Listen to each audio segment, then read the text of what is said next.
तो पुण्यात्माओं, अब ये दोनों कंसेप्ट क्लियर करने घड़े जरूरी होंगे, और आगे फिर यह कथा सुनाई जाएगी, तब आपको स्वादिष्ट लगेगी। क्योंकि ये अब परमात्मा के उस सूर्य का उदय हो रहा है, उस तत्व ज्ञान रूपी सूर्य का। और जितने पुण्यात्मा आँखों देख चुके हैं तथ्यों को, वो तो गदगद हो जाते हैं। और उनके साथ कुछ नई पुण्यात्माएं भी आती हैं जो केवल दुख निवारण के लिए ही यहाँ पहुँचते हैं। वो दुख तो निवारण होगा ही होगा पुण्यात्माओं, लेकिन उनका होगा जो हृदय से यहाँ आते हैं। कुछ ऐसे दृष्टिकोण से आते हैं कि देख लेते हैं, आराम हो गया तो ठीक से ना, हम वही पूजा करेंगे जो पहला करते थे। पहले वाली पूजा ने तुम्हारी देही तोड़ रखी, बिरान मट्टी हो रही, और फिर भी मन में न्यू रहा है देख लेंगे। वो देख ली पिछली, उनको तो छोड़ दो, वो पिछली देख ली, इतनी दुर्गति तुम्हारी हो ली।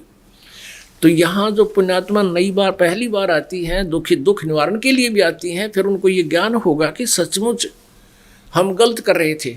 तो एक तो वह छूटेगा डंगा, वो डंगा ज्ञान हटेगा, वो गलत साधनाएं शास्त्र में पूजाएं छूट जाएंगी, और फिर कल्याण तो ये परमात्मा फ्री ऑफ कॉस्ट करेगा आपका। ये तो जो जिन दुखों के लिए आप सारी पृथ्वी पर घूम लो, वो दुख दूर नहीं हो सकते जो प्रारब्ध के हैं, और यहाँ आपके वो फ्री में होंगे। और बल्कि वो काम तो वैसे फ्री में होता है, और वास्तविक जो हमारा उद्देश्य है वो तो आपके जन्म और मृत्यु के इस दीर्घ रोग को नाश करने का है। वो ट्रीटमेंट हम करते हैं, कबीर परमात्मा का ये दास करता है, कबीर परमात्मा की ही पावर से। तो अब ये दोनों कंसेप्ट क्लियर करने पड़ेंगे कि ब्रह्मा विष्णु महेश नासवान है और इनको ज्ञान नहीं था वेदों का। पुण्यात्माओं, ये कोई आलोचना नहीं, आंखें दिखाऊंगा आपको, और जब आप आंखों देख लोगे तो इनसे मन हटेगा, नहीं तो मन हट नहीं सकता।